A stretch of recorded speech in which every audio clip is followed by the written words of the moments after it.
Bonjour les amis et bienvenue sur le baiser du loup. On va continuer l'histoire.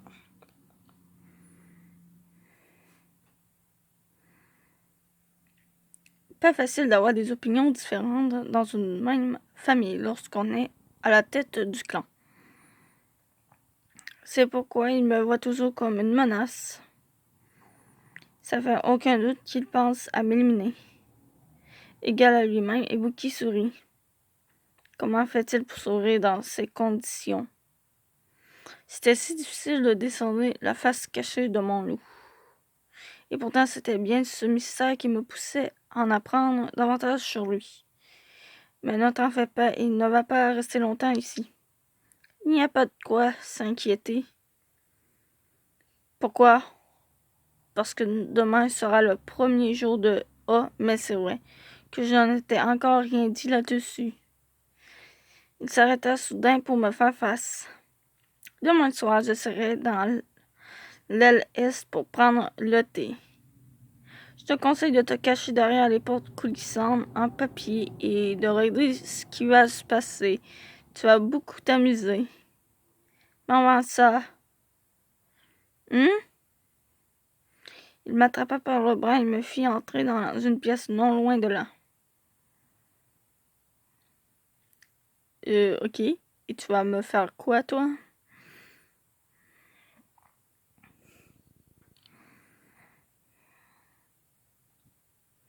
T'es genre, tu vas me faire quoi, toi? Toi aussi, t'as une attitude pas très nette.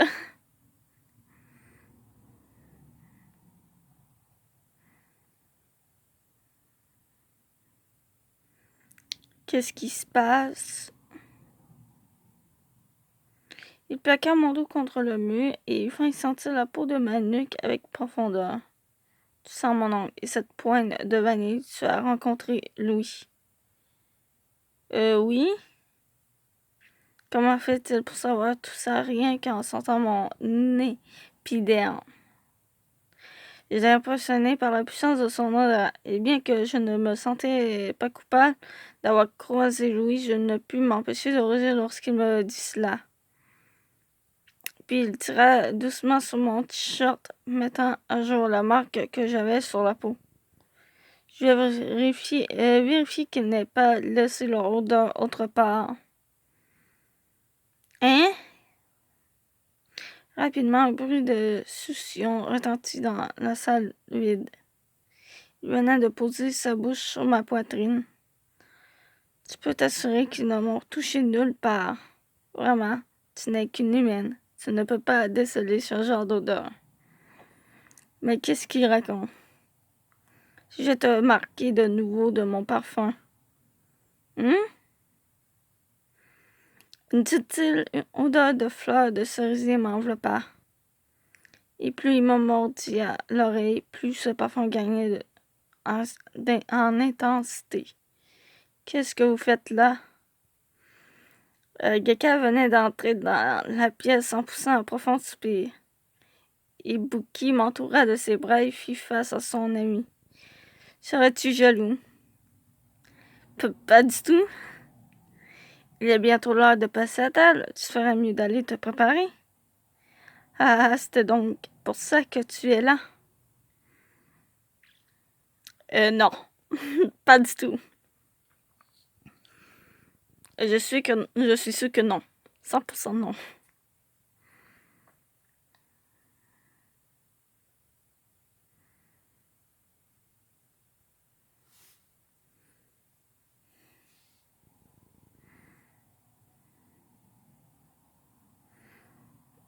Ah, extra scénario numéro 2. On va confirmer. On va le regarder. Bien entendu. Oui, acheter cet objet. Oui, on va le lire, n'est-ce pas?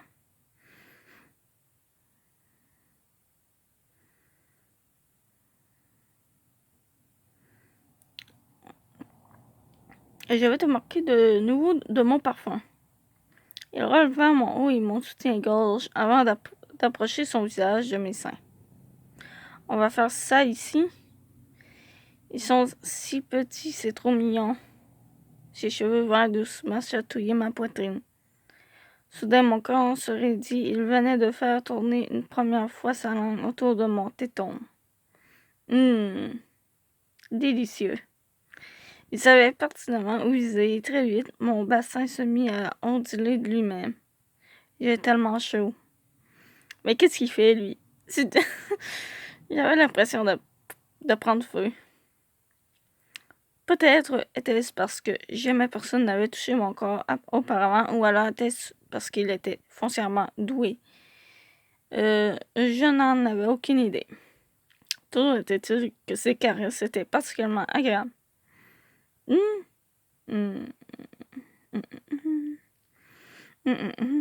Avoue que c'est la première fois que tu te retrouves dans un tel état. Mais ne t'en fais pas, petit à petit, tu vas finir par t'y faire. Son souffle caressait ma peau tandis qu'il continuait de jouer allègrement avec mes extrémités. Ah ben là, hein. Je savais très bien que si mon corps se tortillait ainsi, c'est parce qu'il en voulait plus.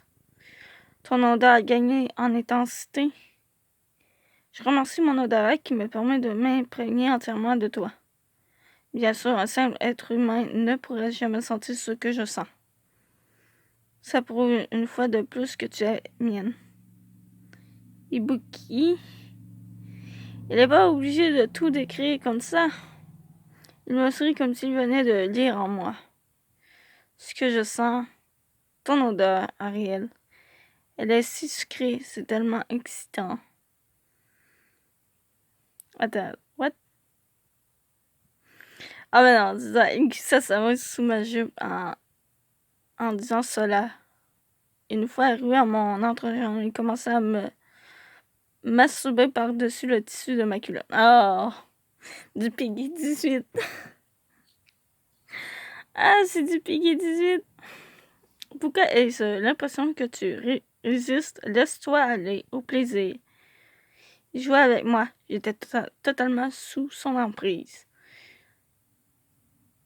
Dis-moi, Ariel, où veux-tu que je te caresse? Plutôt ici ou là? Ah! Ah, mais non, arrête. En tout cas, arrête de gémir, quoi. C'est juste électrise totalement mon corps, oui. Tout serait glissa ses doigts dans mes intimités, commença de léger va-et-vient. On dirait que tu aimes ça. Qu'est-ce que c'est excitant? Ah, mais non, il dessinait de petits cercles sur mon clitoris. Ah non. Haha, adorable. Pour la première fois de ma vie, je sentis un plaisir intense me traverser de part en part. Ça, c'est du Piggy 18, oui. Qu'est-ce que vous faites là? Quelqu'un venait d'entrer dans la pièce en poussant un profond soupir. Bon, du coup,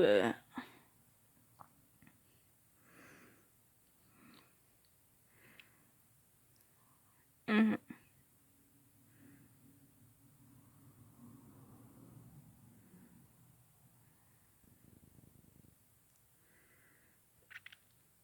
mhm. Oui, Extra Scénario 1, Extra Scénario 2, je les ai lus. Donc, du coup, on va aller dans ma page. Ma page. Et on va continuer tout simplement l'histoire. Bon, continuer l'histoire.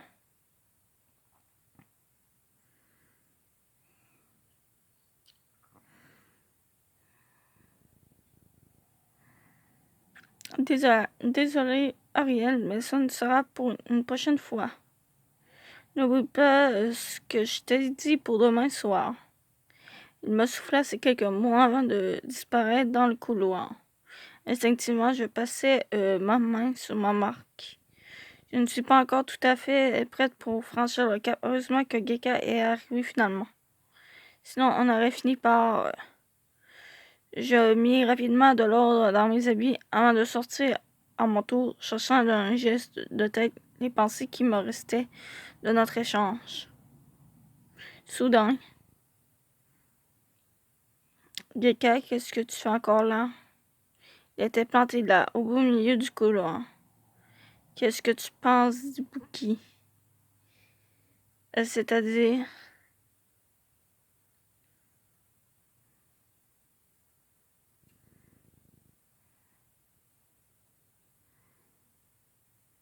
Bah, je ne sais pas trop, moi. Qu'est-ce que tu veux que je te dise? Bah non, on va dire toi. Il est plutôt mystérieux. Mais là, à dire que je suis amoureuse, l'air soudain embarrassé, Geka détourna finalement le regard tout en se grattant l'arrière de la tête au passage. Tu as raison de garder le silence. Tout ceci ne me regarde pas. Oublie ce que je viens de te demander. D'accord. Il me tourna le dos, il s'en alla sans rien ajouter. C'était quoi ça? Il allait vraiment très attaché à Ibuki. Qu'est-ce qu'il est uni au juste? Le lendemain.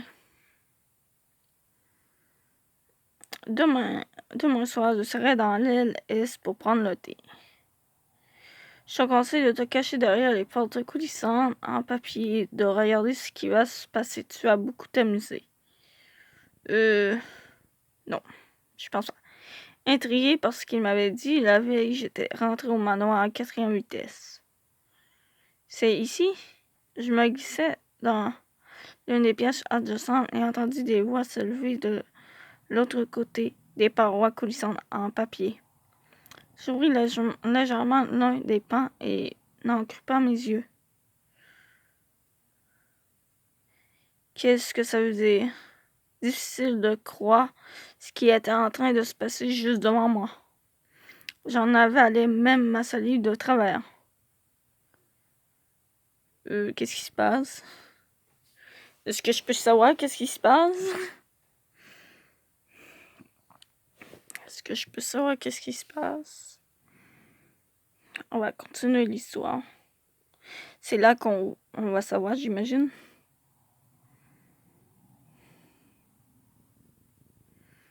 Chapitre 9. Le traite. Qu'est-ce que... Une dizaine d'hommes habillés en costume étaient assis face à une énorme table. Ibuki se tenait au milieu d'eux, entouré de Geka et de Toga. Un homme que je ne connaissais pas était agenouillé devant Ibuki tremblant. Jusqu'à quand tu comptes garder le silence? Ça ne fait que te rendre encore plus coupable. Reconnais que tu as voulu m'évincer. Je crois que tu ne fais même pas partie du clan des Mitsumine. Ibuki, tu vas croire la parole d'un lead. Tu as raison de rappeler à tout le monde ici qu'il n'est pas un Mitsumine. Mais ces derniers jours, il a fait bien plus pour moi que pour toi. Il dit cela sur un ton très posé, bien qu'il trahissait une certaine sévérité. Bon, j'en peux plus là. Je crois qu'il est temps de te faire cracher le morceau. Qu'est-ce qu'il va lui faire? Les yeux d'Ibuki passèrent du bleu au doré en l'espace d'une seconde. L'homme face à lui tressaillit. Hug. Tout à coup, l'homme se saisit lui-même à la gorge, serrant de plus en plus ses propres doigts autour de son cou. Qu'est-ce que ça veut dire? Ah, j'imagine c'est son pouvoir, quoi. Qu'est-ce que ça veut dire? Ben, c'est son pouvoir, tarte. Quoi d'autre? Qu'est-ce que tu crois?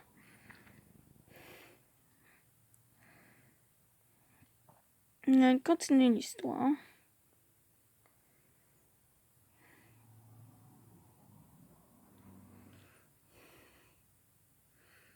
Et qu'est-ce qu'il fait?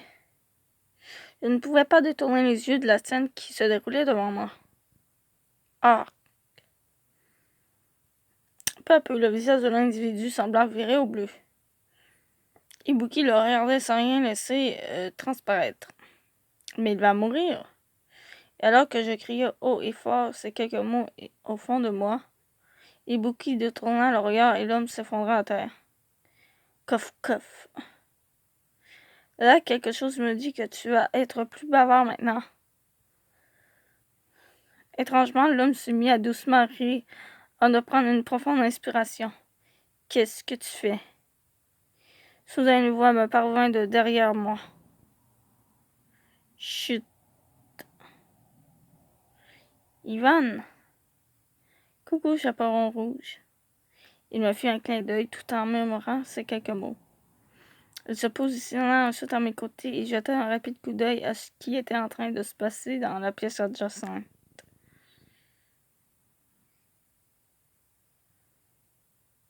Ibuki s'en jouera jamais. Tout aussi cruel. Il est obligé de se serrer comme ça contre moi.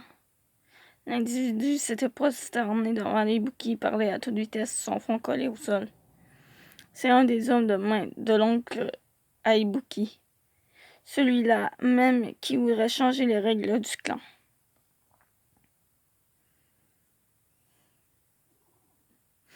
Ah ah! Maintenant, on sait qui c'est.